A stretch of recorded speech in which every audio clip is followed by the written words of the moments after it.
And keep our spirits up until this period of pollution is out of the way. But as we've been reporting for the past several days, most of South Korea is choking under its longest ever spell of fine dust pollution. The South Korean government is concerned, so concerned in fact, it's enforced emergency measures and done so for a record 6th consecutive day on this Wednesday. Park Ji-won with more.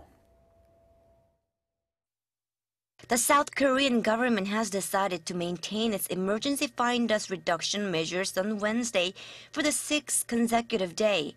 This is the longest ever length of time that such measures have been in effect in South Korea's history.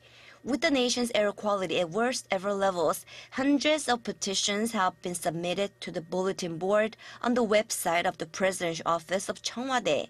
Most of the petitions urge the government to consult with the Chinese government to resolve the issue, as China is considered one of the main sources of the nation's air pollutants.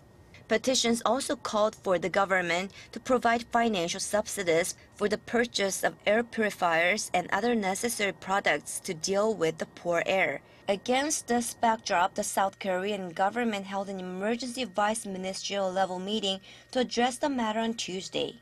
Senior officials from the nation's Trade Industry and Energy Ministry, Labor Ministry, Environment Ministry, as well as Welfare Ministry joined a video conference between Seoul and the administrative city of Sejong. The meeting examined whether the fine dust reduction measures have been working properly and what more can be done to tackle the air pollution problem.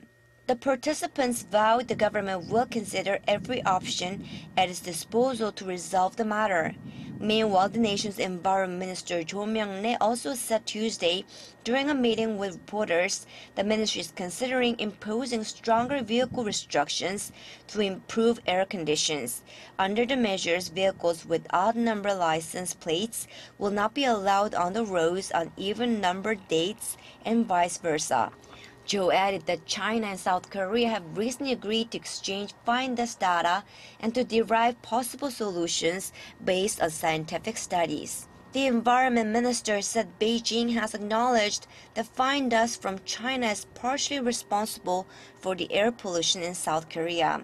He also emphasized a bill has been submitted to the National Assembly to classify fine dust as a social disaster. If the bill is passed by Parliament, Cho said stronger protective measures could be enforced. Park Ji-won, Arirang News.